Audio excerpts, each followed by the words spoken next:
Hi, everyone. Welcome to today's webinar. It's right on the dot at 11 right now. So we're going to give it a few more minutes for more people to come on before we start. So we'll see you in a bit.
All right, we've given it 3 minutes. So if the panel is ready, let's get started.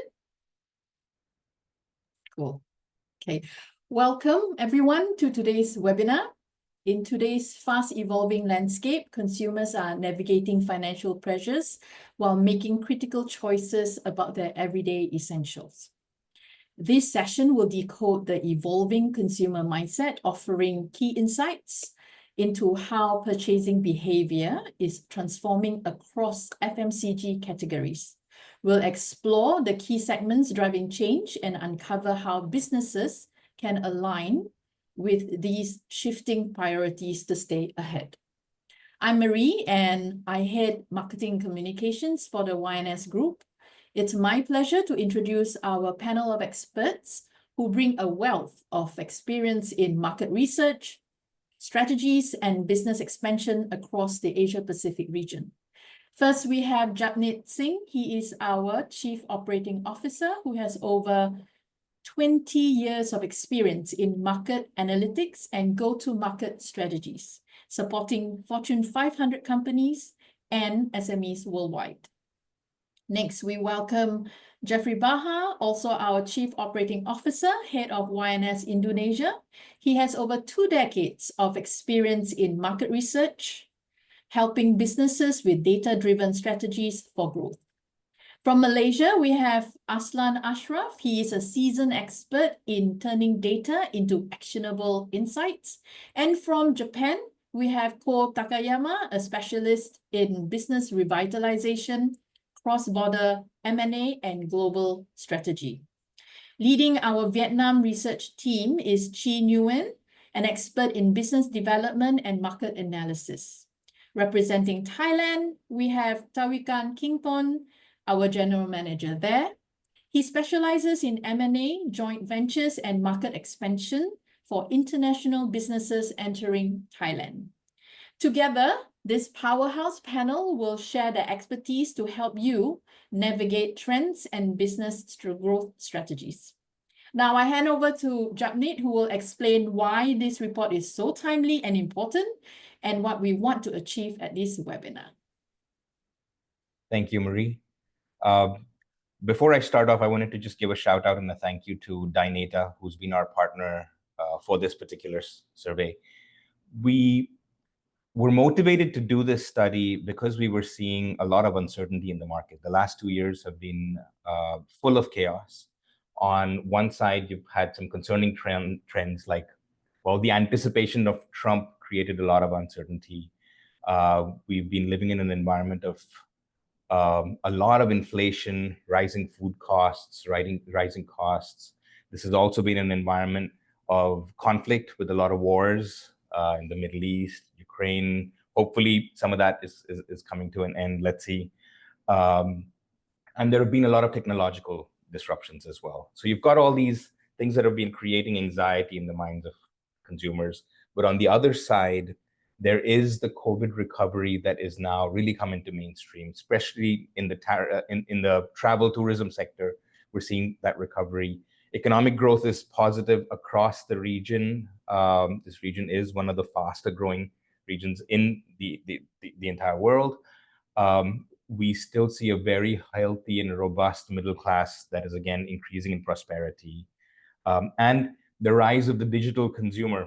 You know, I want to stop calling it the rise anymore. I think it's really the establishment of the digital consumer. So you've got these positive trends happening as well. Now, how do these two forces interact in the mind of the consumer is what we were very curious about, and we thought that we should do this study and really share what we've learned. We've tracked 5 countries. We've selected 5 Asia Pacific countries here,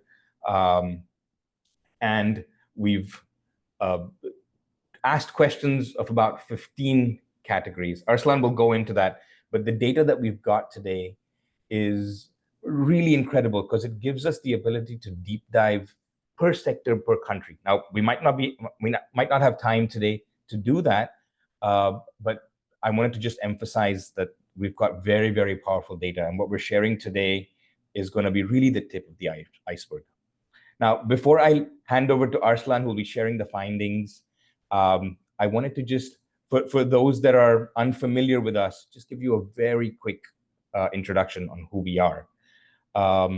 YAMADA Consulting and Spire, this is the marriage of YAMADA Consulting Group, which is a Tokyo Stock Exchange listed company, and Spire Research and Consulting, which has been a Southeast Asia, or rather Asia specialist in market growth and market entry. We primarily do 3 things. So on one side, it's market research and business matching. We are providing insights from the region and also identifying potential partners that can help your organizations grow. At the bottom right, you see the second piece, which is growth advisory. I've got some colleagues there from that side today. Which is really strategizing, formulating international strategies, and again, helping companies expand into this region.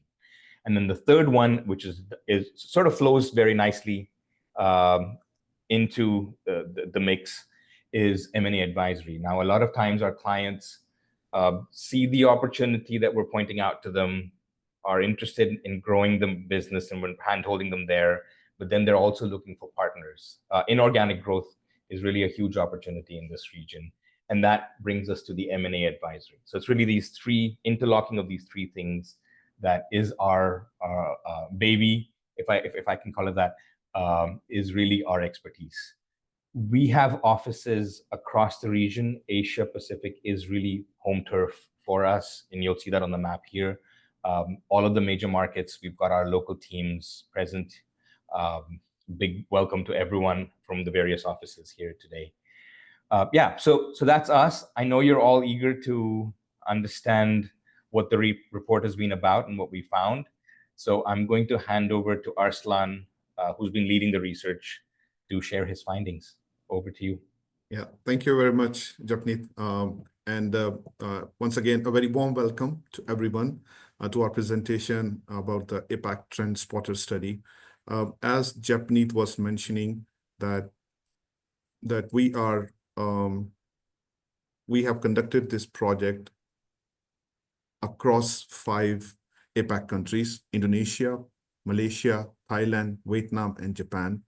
And interestingly, these 5 countries collectively, is home of approximately 700 million people, which is 10% of the global population.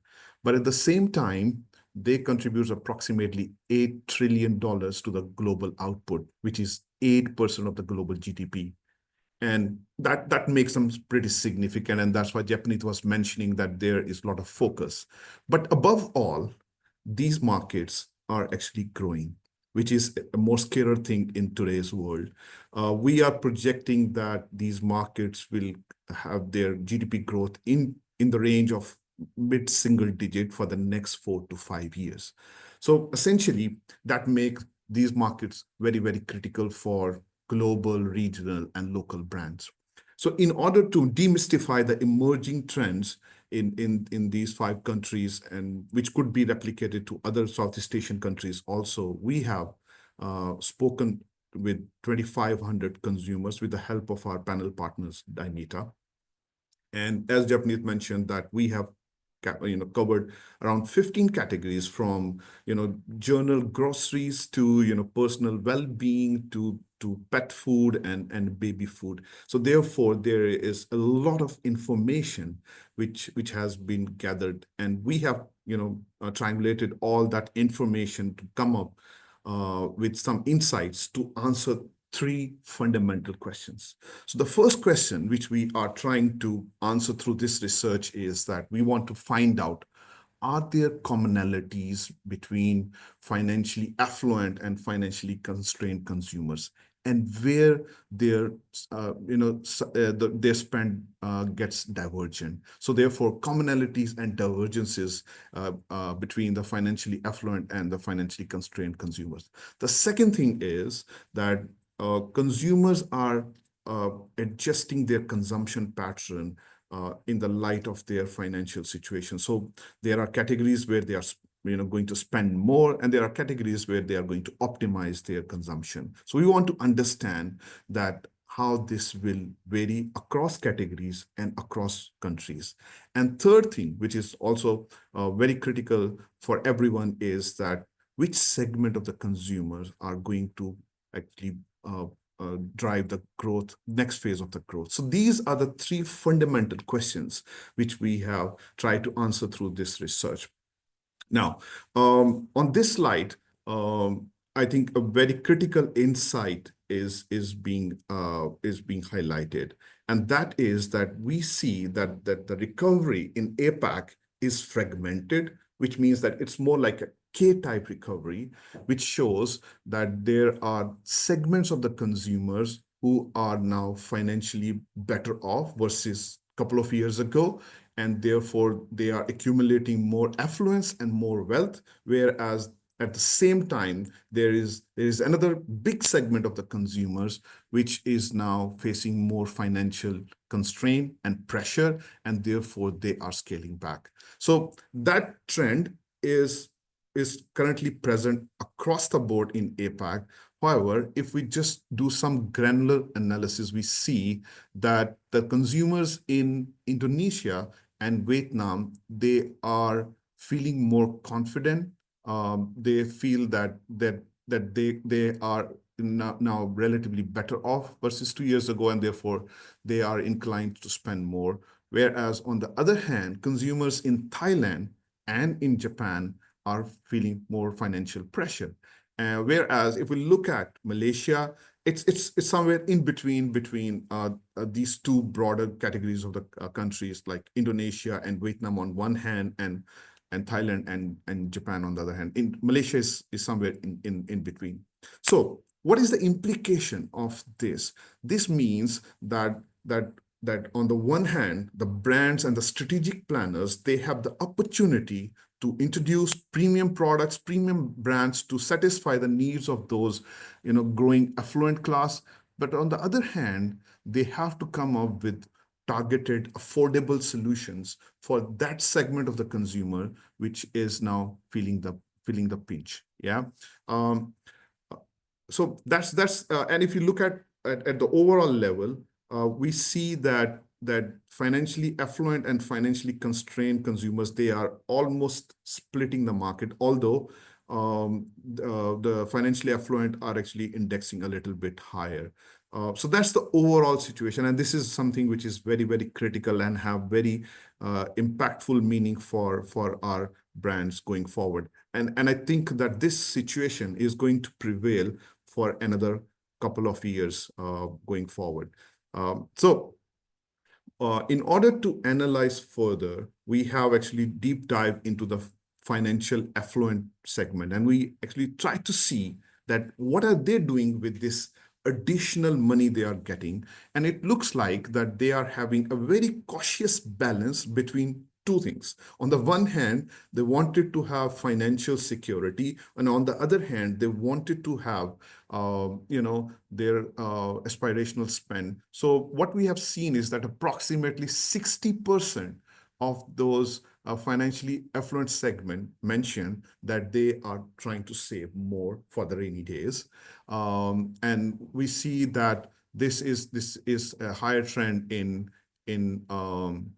Malaysia and Thailand, whereas those who are more inclined towards spending, increasing their consumption or upgrading themselves to more premium product, that is more prevalent in Vietnam and Indonesia. So these two emerging trends are also helpful, but you see that this inclination towards the financial security is something we have observed across the world, across the markets. Whenever consumers come out of a crisis, they are generally more cautious and they are more conservative. And this is a phenomena which is what we are seeing right now over here.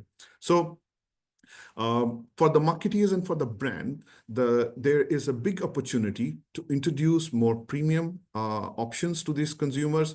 Bulk buying is an interesting phenomena, which is more prevalent in this segment. And what bulk buying means is that consumers are prioritizing cost per consumption versus cost per purchase, because when you purchase something on promotion, it's cost per purchase. But if you purchase in bulk at a lower price, then you have cost per consumption or cost per consumption at that moment. So that's something which is also an emerging and interesting trend amongst the affluent consumers. Now, moving on to the financially constrained consumers. So we actually try to understand that what kind of pressures are they feeling, and it has emerged that across the board, increasing cost of living is a big pressure. So just to give you an idea, in APAC, whatever products which were available, let's say at 100 2 years ago, they are costing somewhere around 117% now, which essentially mean that we have seen a compounded price inflation of approximately 17%. And of course, consumers' incomes have not matched that, pace of increase of prices. So increased cost of living, COLA, is something which is a common pressure across the board. And below that, we have seen certain other nuances, that there is economic slowdown, or in Vietnam, we have seen that their people have faced higher insecurity due to job losses, or in Malaysia, there is increased debt obligation. So all these pressures are actually impacting the spending power of the consumers. And as a result, we strongly believe that the brands should have targeted affordable solutions for this segment of the consumer, because this is not a small segment. As I said, that it ranges from 40% to 50% depending upon the market. So it's something which is very, very critical. And then if we look at adaptive behaviors of these financially constrained consumers, what are they doing? So more than half said that either they are cutting back or they are switching to more affordable brands.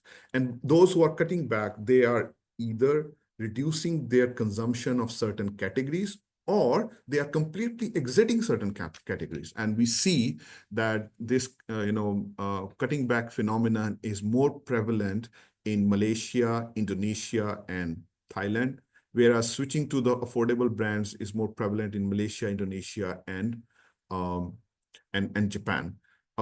There is a heightened phenomenon of purchasing products on promotion. So consumers are really becoming bargain hunters, especially in Thailand, Vietnam, and Malaysia, or they are actually resorting to going online and shopping over there because there's a common perception that online is cheaper than the offline.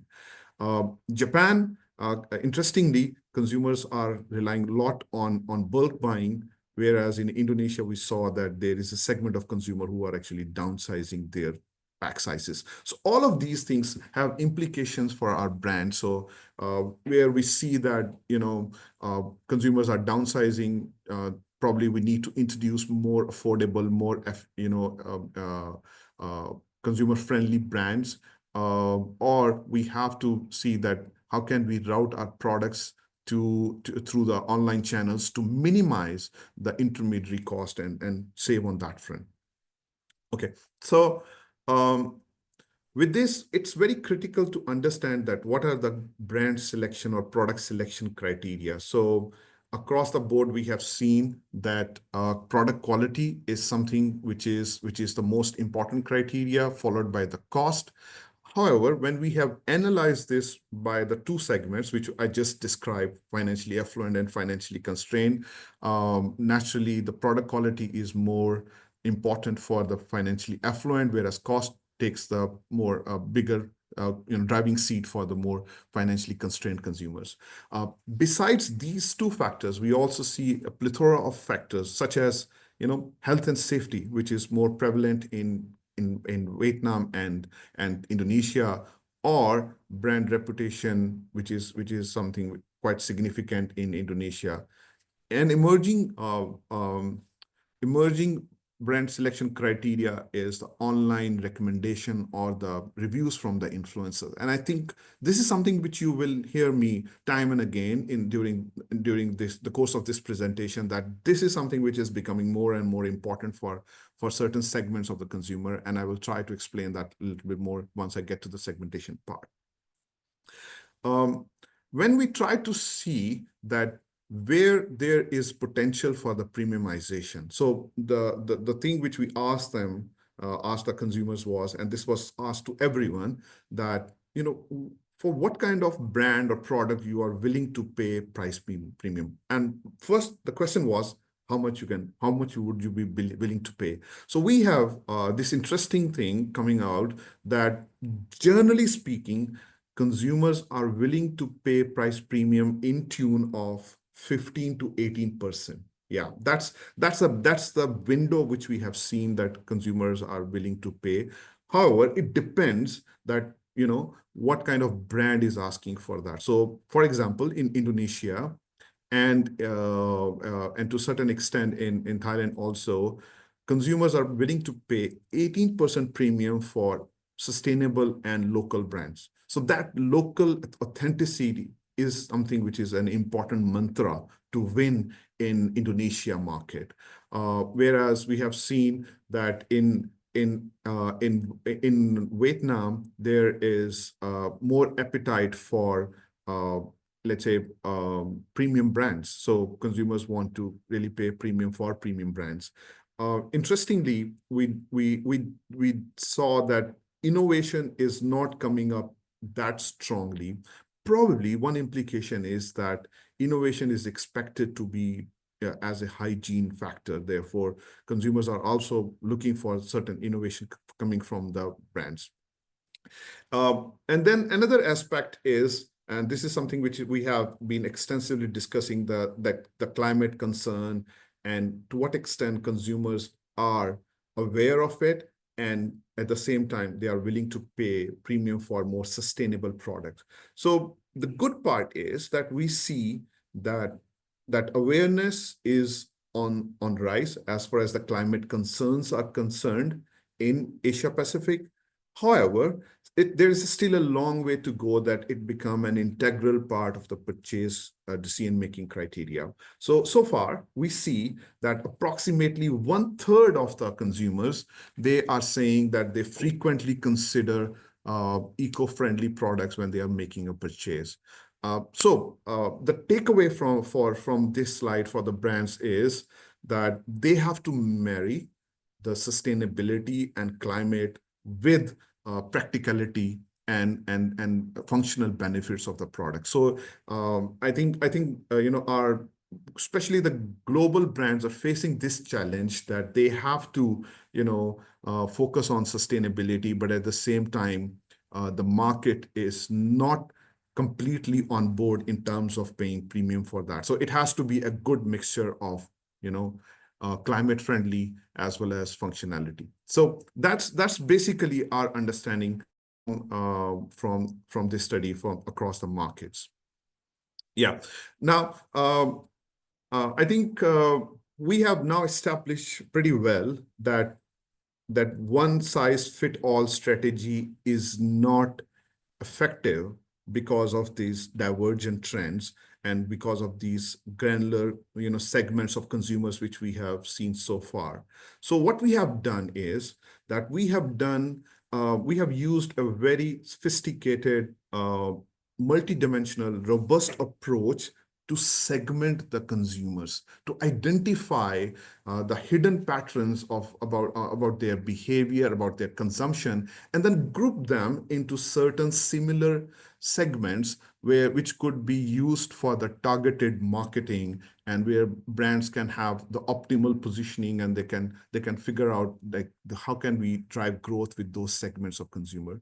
So we have used this latent class modeling, LCA, which is different and better from the traditional models because it can consider multiple factors, multiple variables simultaneously, and it can give us good insights into the hidden pattern. The beauty of this analysis which we have done over here is that it is scalable, which essentially mean that although we have done the basic work of defining these segments, but if any of our clients tomorrow, they wanted to focus on any one specific segment or multiple segments, they can just ask 4 or 5 questions, and this will become part of their study. So this is a very scalable research which we have done. These segments are very differentiated, consistent, and then, there are very actionable insights about that. Without a further ado, I will just, get into those segments. So we have identified 7 consumer segments here. And let me just unpack them for you. So the first segment is the size of the segment is 14%. By the way, these segments are based on our holistic 5-market study, but at the same time, we also know that what proportion of these segments exist in each of individual markets. So for example, for Indonesia, we know what proportion of that, but right now this is at the overall regional level. So 14% of the consumers are value first consumers. And how are they identified? So they are extremely cost sensitive, and they actually prioritize affordability. They focus on necessities, and they are pretty loyal to whatever brands they're using, but then they switch selectively as and when they feel that they are getting a better deal. They are not digital savvy, so they are not shopping online that frequently, and at the same time they have very little concern for sustainability and environment. So that's a 14% of the total consumer base. And I will define their demographics later on the next slide. The next slide is around 16%, and they are mindful budgeters. They are also very, very cautious with their spending, but then they are managing their spending very strategically. They are avoiding unnecessary indulgences, and they are always on hunt for better promotion. They are looking for better promotions. Again, they prefer to do shopping offline, but then they have some level of influence from the online media, from the influencers on the social media space. The third segment is the smart deal hunters. These are the ones who are are looking for promotions, but at the same time, they value quality. So when a product is able to justify their benefit, they are even willing to pay a premium, a little bit premium for that. So they are not just at the bottom, but they can upgrade themselves if they are convinced about the project benefits. And what kind of benefits they are looking for? They are mainly looking for functional benefits. They are quite flexible in the brand in terms of their brand loyalty. What does that mean? It means that they have a repertoire of brands, and they can switch between those brands depending on which brand is offering them the best deal and best promotion. They have moderate exposure to the digital space, and they are active over there. And again, they also like to have a good they have to like to have the update from the reviews online. The fourth segment, which is the biggest segment in all our 7 segments, is the strategic spenders. These are the consumers who are beautifully balancing their consumption on the necessities, but at the same time splurging, time to time whenever they feel like, and for certain categories. So there is a good balance between necessities and premium products. So this is a segment which actually frequently switch between cutting down as well as trading up. In terms of brand loyalty, they have moderate brand loyalty, and they are heavily influenced by the online ratings. Their rigorous brand comparison actually enable them to look at the best offers in the market.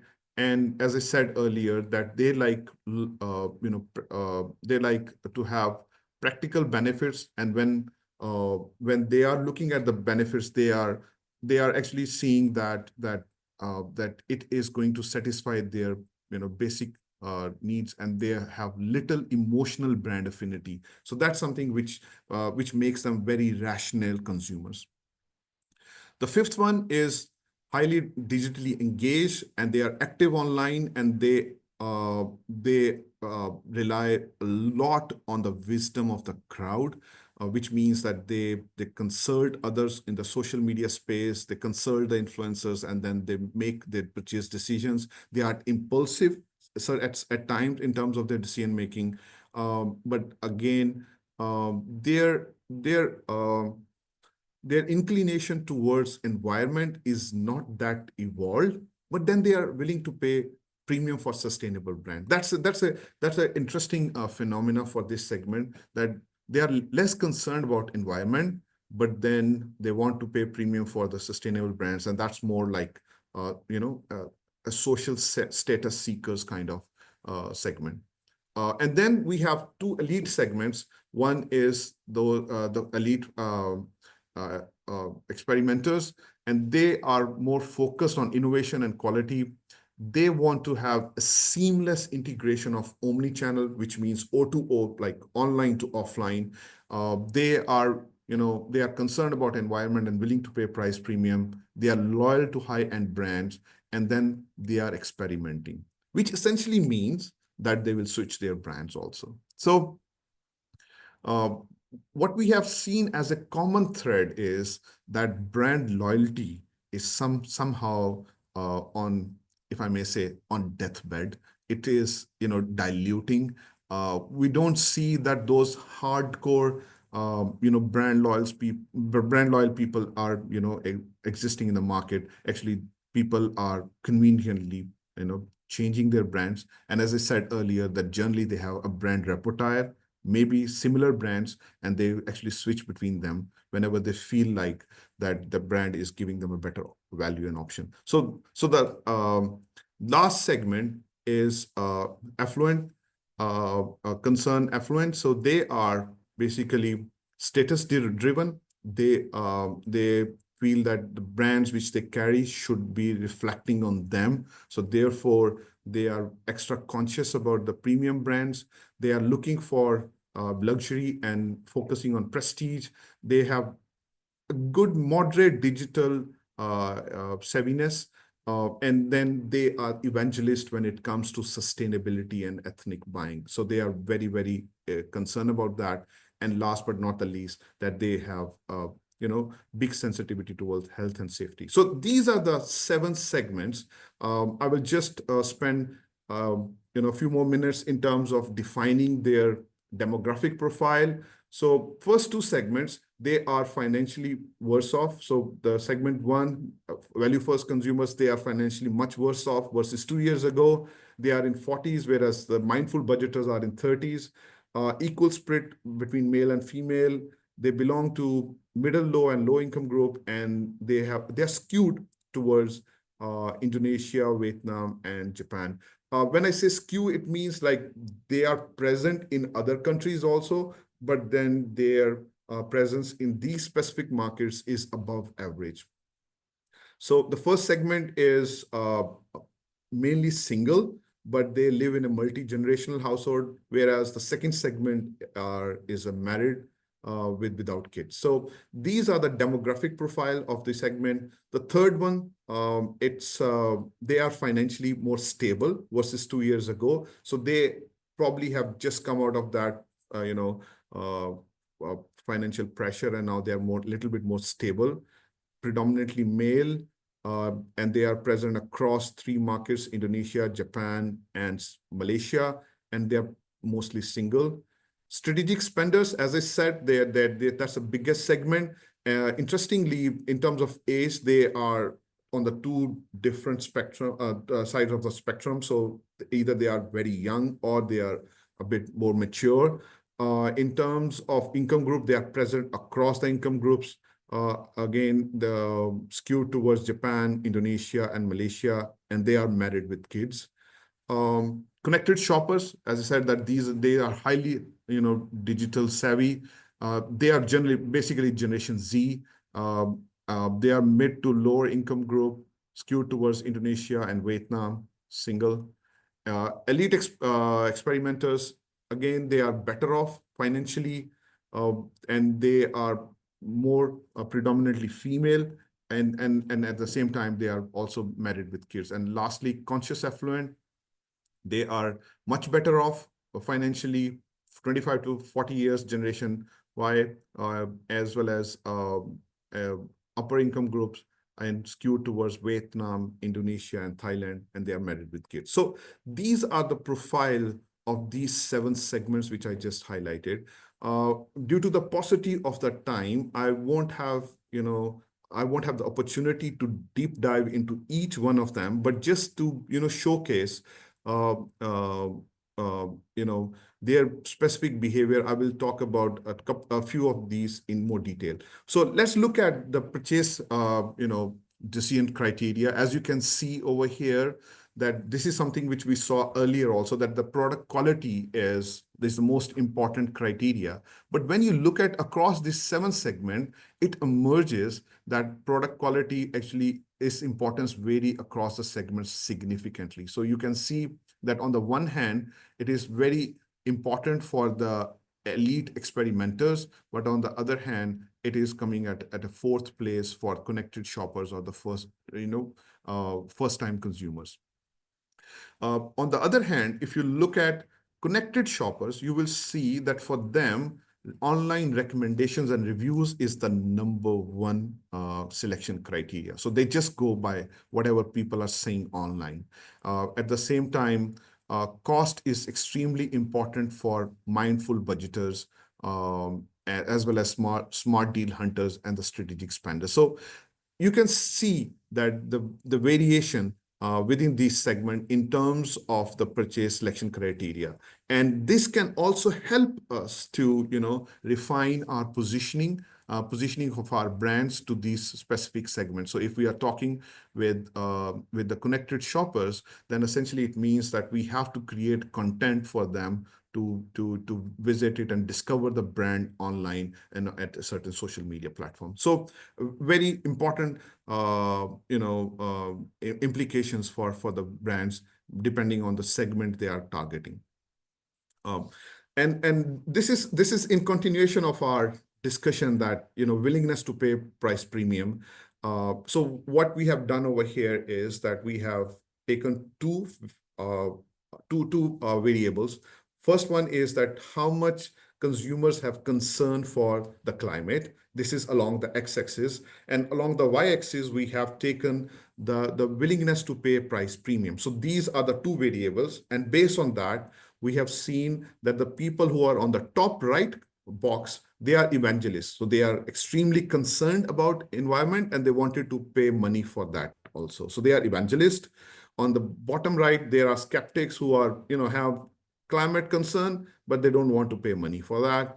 On the top left, we have the consumers who are not that much bothered about the environment, but at the same time, they are willing to pay a price premium. And that's what I was referring to earlier, that these are the status seekers who just want to, showcase it that they are concerned about the environment. They wanted to pay extra money for the premium brands. And on the bottom left are the consumers who are neither concerned and nor they wanted to pay any price premium. The rest of the three segments we discussed earlier, they are somewhere in the middle. So they are okay. Time to time, they would be willing to pay price premium, and their concern for the environment is also in that range. Yeah. Now, I know we are actually getting a bit short on the time. So what I will do is I will quickly talk about the category penetration into amongst the three key segments which we have discussed. So the first segment which we discussed, the value first consumers, if you remember, they are highly price sensitive. They are focusing on basic necessities. They are lower to middle income groups. And so if we look at their category penetration, and as you can see that at the bottom there are 15 categories, and the bar label is representing the penetration of those categories, and then on the dotted outline is actually telling us the average for all the customers. So as you can see that for skincare, their past 6 months is around 60%, and it is below the overall average. So they are below the average on skincare, facial treatment, on vitamins, on baby food, and a number of other categories. But if we look at basic necessities like instant noodles or cooking oil, where they are actually over-indexing a little bit, or biscuits, so they are pretty much consuming those consuming those categories at par, or they have slightly higher consumption for categories like biscuits and savory snacks. So this is the profile in terms of the 15 categories they are consuming. And if we try to see that what is their brand switching affinity, to what extent they are going to switch brand, we see that they are pretty loyal to the basic categories they are consuming, and they are only willing to change the indulgent categories, the affordable indulgent categories like biscuits, hair care, and are ready to drink juice. So that's basically their switching profile. As I mentioned earlier, that they are hardly present online, so they only shop 3 categories online frequently, and those 3 categories are also categories which they do not consume with that much intensity. So that's their online profile. And this is an interesting slide for for their next 12 months consumption behavior. So what we have done over here is we have identified that on which initiatives and which activities they are spending right now, and that is along the x-axis. And what are they going to do in the next 12 months? What are the areas and what are the categories they are going to spend in the next 12 months? So this is a graph which is a combination of these 2 variables. And we have 3 key areas, quadrants. The first one is the momentum, which is on the top. So anything which you see on the top, we see that there is going to be momentum in the next 12 months. In the middle is the maintenance, which means that whatever they are doing right now, they're probably going to do same or a little bit less or more in the next 12 months. And the categories which are at the bottom, they are going to optimize, which essentially means that they are going to curtail their spend on that. So what we can see from here is that these consumers are going to probably spend more on personal care, food, and selected household durables, whereas they are going to optimize the home improvement, and they are going to reduce their spend on the transportation going into the next 12 months. So this is basically laying out their plans for the future. Similarly, the segment 4, which is again, I want to remind that this is the biggest segment. We have seen 24% of the consumers. So if we look at their category penetration profile, we can see that on certain categories, they are over-indexing. So for example, hair care, they are consuming more than average. Instant noodles, they are consuming more than average. Cooking oil, they're consuming more than average. But at the same time, they also consuming RTD juice. They also have a good penetration of cheese. So therefore, they are balancing their spend between the necessities as well as the a little bit more premium categories. In terms of their brand switching, it's pretty high. So they are open to switch their brands in 10 out of these 15 categories. This essentially means that brands have to remain on their toes in order to keep them engaged and in order to keep them hooked to their offerings. Their digital profile is somewhat okay. There are only 5 categories which they are willing to purchase online. Rest, they prefer to go and purchase offline. And in terms of their next 12 months plans, we see that they are more inclined to spend on personal grooming, out-of-home entertainment, international tourism. And this is something which we have seen across the board, that international tourism probably is going to rebound across all the segments. So these are the areas where they would like to spend more. And moving on to the last segment, which is elite experimenters. As you can see that they are over-indexing in most of the categories, especially the more premium categories like facial care, which is 1.3 times, baby food 1.7 times, energy drink 1.4 times, and pet food 1.2 times. So they are spending more on almost all categories. They are at the same time very agile in terms of their brand selection, and they are like okay to switch brands if they are meeting their requirements. So 14 out of 15 categories, they said that they're okay.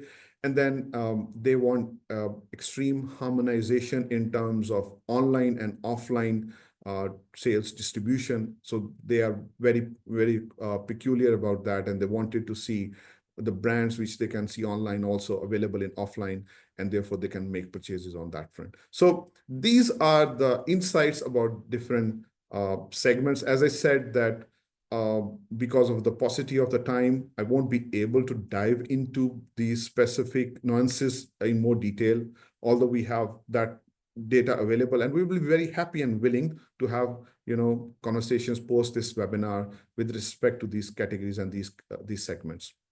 Now, to sum up, I would say that what are the key takeaways? So the first and the foremost is that as we have seen that this is a polarized consumer landscape, therefore it requires a dual speed strategy. On the one hand, we need to have innovation, sustainability, responsibly source ingredients and premium offerings for our affluent and increasing affluent class. But on the other hand, we also need to see that how to satisfy the needs of more affordable or the segment which requires more affordable products. The social media is going to play a more important role, and we will see that this is not an optional thing, but it is now becoming a must and a requirement. The third one is that we will continue to see selective spending. So consumers are looking for smart offerings, which are not just lesser price, but actually having different different offerings over there. And the last thing is that all 7 segments are looking for value. However, the manifestation of the value varies from segment to segment. So on the one hand, the segments which are at the bottom of the pyramid, they are looking for more affordable option. But on the other hand, value for more elite consumers is to have more sustainable, more premium brands. So with that, I will hand it over back to Japnit. Japnit, sorry, I have overstepped time a little bit, but I was very excited about sharing all these insights. Thank you. Thank you, Arslan. Before I open this up to the panel, I wanted to just ask you a question, Arslan. So let's say some of our clients were to use this data. I mean, I'm trying to understand how a marketeer could actually use the segmentation that we've got here. So if I was to come in with a new product into the market, Yeah. would I be able to identify which of these segments is more receptive towards a new concept that I want to launch? I mean, how would can somebody do that? Absolutely. That's the beauty of this this research which we have done, that it's highly scalable, which essentially means that we have well-defined 7 segments. We have their profile, we have their behavior, and based on that, if let's say client selects that they wanted to target strategic spenders, which is 24% of the market.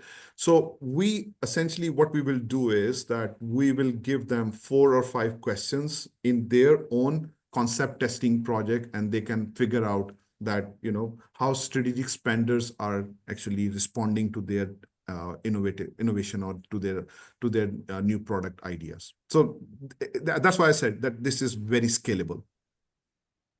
Thank you, Arslan. I wanted to maybe just share some of the other insights that some you touched on, some I know that we saw in the data, and maybe just see how our panel wants to react to that. I wanted to start maybe in alphabetical order with Indonesia. Jeff, I wanted to get your opinion on this observation where we're seeing the Indonesian consumers really very optimistic. So they're willing to spend more money. They're saying they're well off. What are you observing in Indonesia? What could be the reason behind this? It's true, Japnit. We agree. We are more bullish this year in 2025 compared to last year, because it's a post-election year in 2024, and every 5-year cycles in Indonesia. Inflation is under control, very low, and even reaching a deflation in January 2025 with 0.76% deflation. And that's due to aggressive fiscal policy from the government, the new government, with a lot of the tactical short-term programs, and very practical. And that's helped the consumer side, actually. So deflation can be seen as both sides. Some people see it's lower consumer spending, but for us, we see it's a price under control. So that's been is very positive for consumer and consumer spending. It's a short adjustment period for a few months, but the festive season is coming up in Indonesia in the next month, and we'll see the consumer spending will rise up as we expect, as well as for the remaining of this year in 2025. Japnit. Thanks, Jeff. The other market that we saw this kind of optimism was in Vietnam. Chi, do you want to, what are you seeing in Vietnam? Yeah, I think like the report were described quite close to Vietnam case actually, because we can foresee that like in Vietnam, they prioritize more premium product, and they willing to open the pockets for the high quality product. Actually, we can say that it's a result for after the pandemic. So people more focused in the health, and they willing to spend more money for the high quality product that they believe will support their family healthy and look after their family. And with the very encouraged economic growing, that is the income also growing. So that's why they more open and more willing to pay for the good quality product. That is showing in this report very well. I think the other observation about Vietnam was that the more prosperous consumers, they want to spend a lot more on wellness. I think that was charting higher than any other country. We've seen Vietnamese consumers be very health conscious in the past in some of the other work that we've done as well. But are there any specific areas in wellness where you're seeing this gravitation of consumers?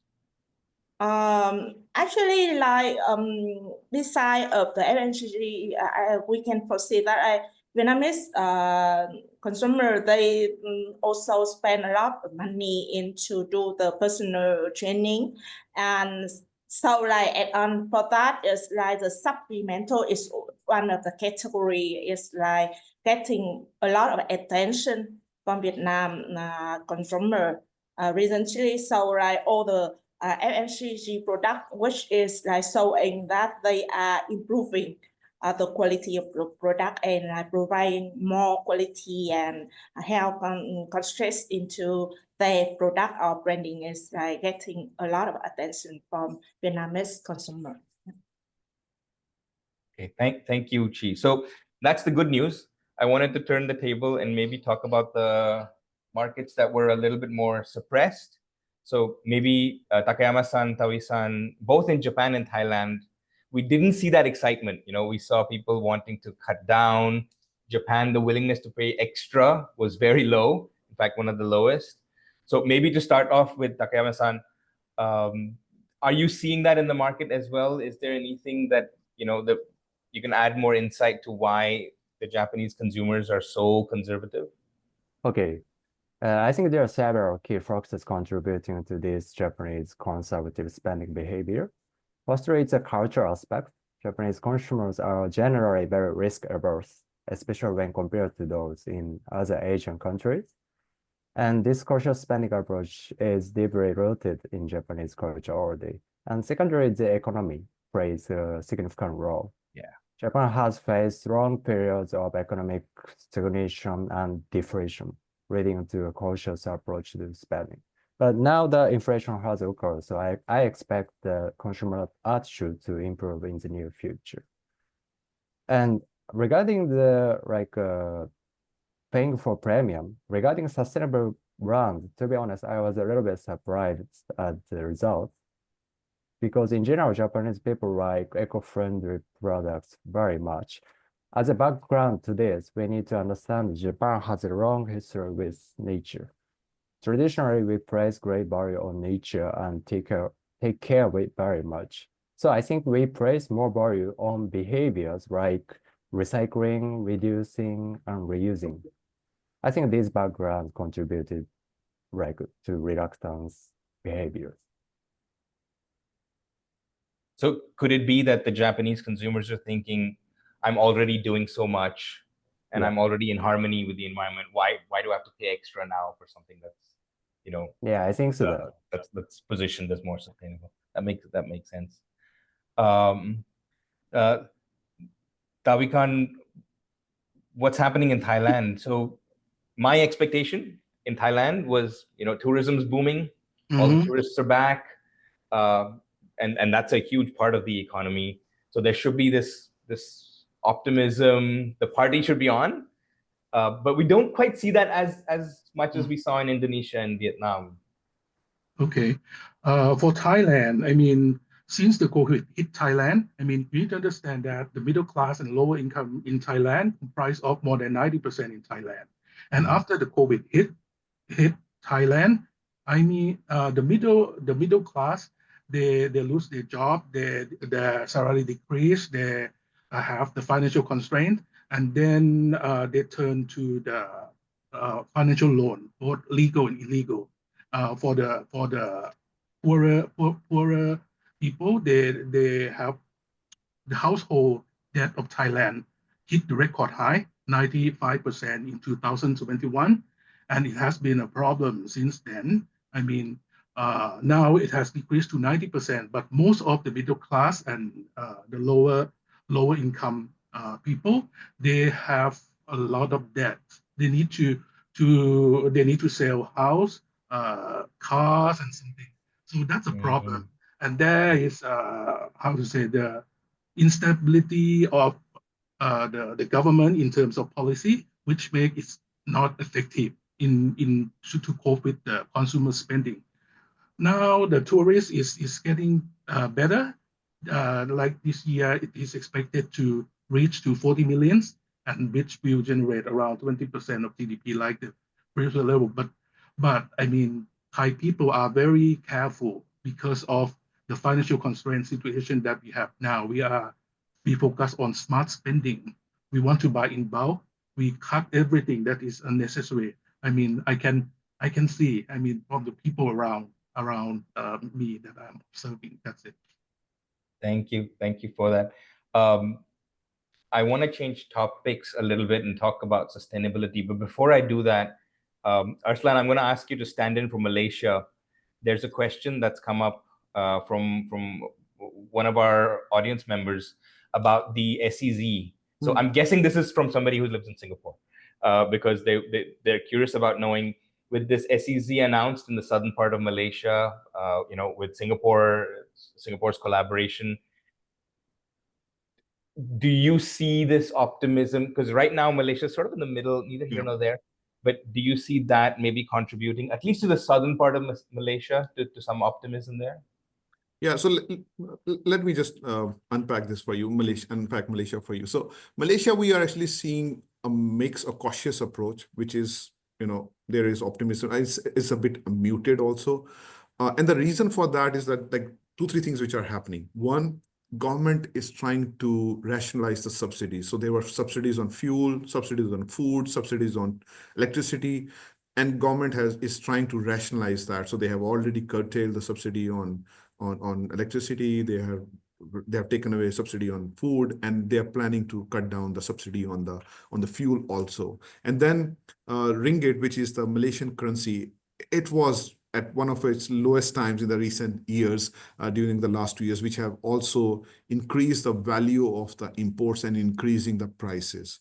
And then third, of course, is that that the consumers are finding it difficult to upgrade their jobs or get the increments, which are in parallel to the rising cost of inflation. So that's the reason that they are cautious.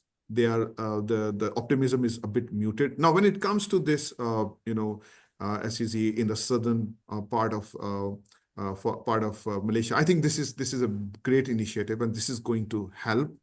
But it also depends that how quickly things or the infrastructure projects around that are going to be put into action.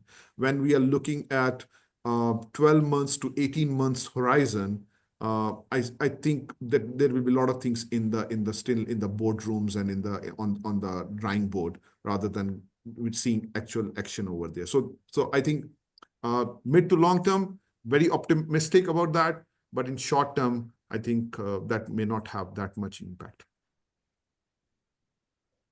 There's one more question from the panel, and it is going to you, Arslan, since you're the data, the guardian of the data, if you will, and guardian of the insights. The question is, which of the 7 segments do you think is going to grow? Any guesses?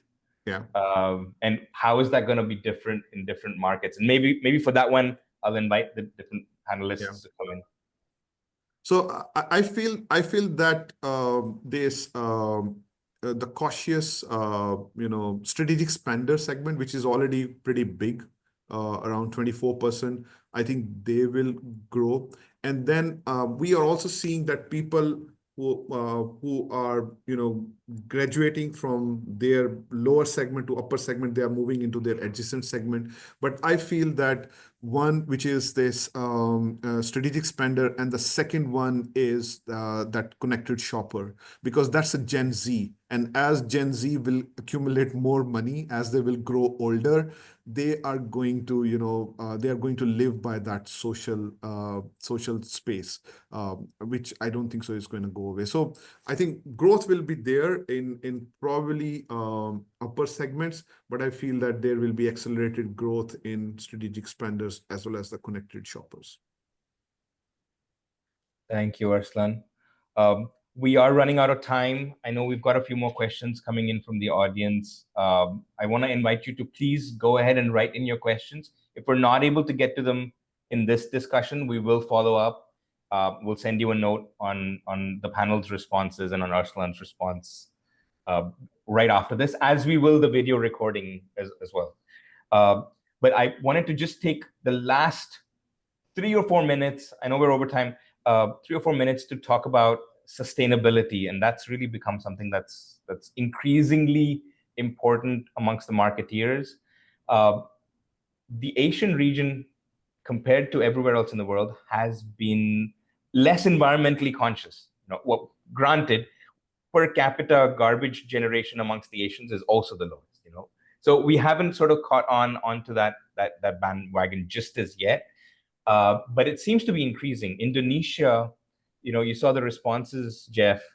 A lot more environmental consciousness is coming in, as is the case with Vietnam. And these are also the more prosperous, or consumers that are claiming to be more prosperous.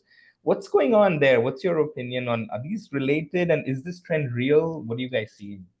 It's real. Indonesia consumer mostly prefer a more affordable local and national brand as compared to international brand, and that is seen as so-called more sustainable brand actually.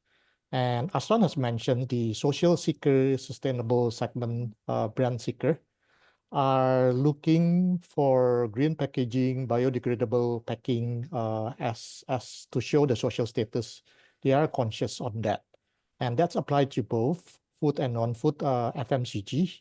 And even on the, for example, in our day-to-day life, ride-hailing choices in Indonesia, if the company is offering EV, I think for these segments, that will be their first choice. So in summary, for Indonesia, yes, specific products, daily necessity products, household goods, personal care are more prone towards a sustainability brand. And that goes to more local and national brand rather than international brand, Japnit. That's mixed news, Jeff. So while sustainability, which is what a lot of the international brands want to differentiate on, consumers are open to that. But yes, I've seen this in other markets in Southeast Asia. Local means sustainable. Yes, and locals are catching up, although the internationals are ahead. But I think the locals are starting to catch up and closing the gap, Japnit. Very interesting trend. Chi, how about Vietnam? About Vietnam, actually, like a little bit sad to see the report, like when maybe like everyone being aware that Hanoi recently in the top of the fortune city in the world. So I hopefully that news will bring more like attention from the consumer to take care on what they are using and who are providing their product. So maybe from the consumer side, it's like the government role that they have to take care of that. And also in Vietnam, they very focused in the brand reputation, and they link between like when the brand build their reputation, that means they have to take care of all the material and other income of the products. So maybe that is make like less attention from the consumer when they like consume product. So expecting that like in the short term, like all the awareness will bring back to the Vietnam market consumers when they make the decision on what is the product they are consuming or buying. Thank you, Chi. We are 10 minutes overboard, so we'll have to close off. There is a lot of data. There's a lot of things to talk about. I want to invite everybody who's attended to please reach out to us if you have more questions. We will send over this material to you all. But I think this is really the tip of the iceberg. And hopefully, I think we'll do a couple more of these sessions, Marie, if we can, so that we can share more, because we've really just scratched the surface today. But thank you, everyone. Thank you to my colleagues, all the panelists, and for everybody who's participated. Also, big shout out to Marie and Twinkle for organizing the event. Our pleasure. Well, thank you everyone for joining us today. We hope this session has proved valuable, and the takeaways can help you navigate 2025 and beyond. We'll also send you the full report soon. Stay informed, stay agile, and let's shape the future together. See you next time. Thank you. Thank you. Bye-bye.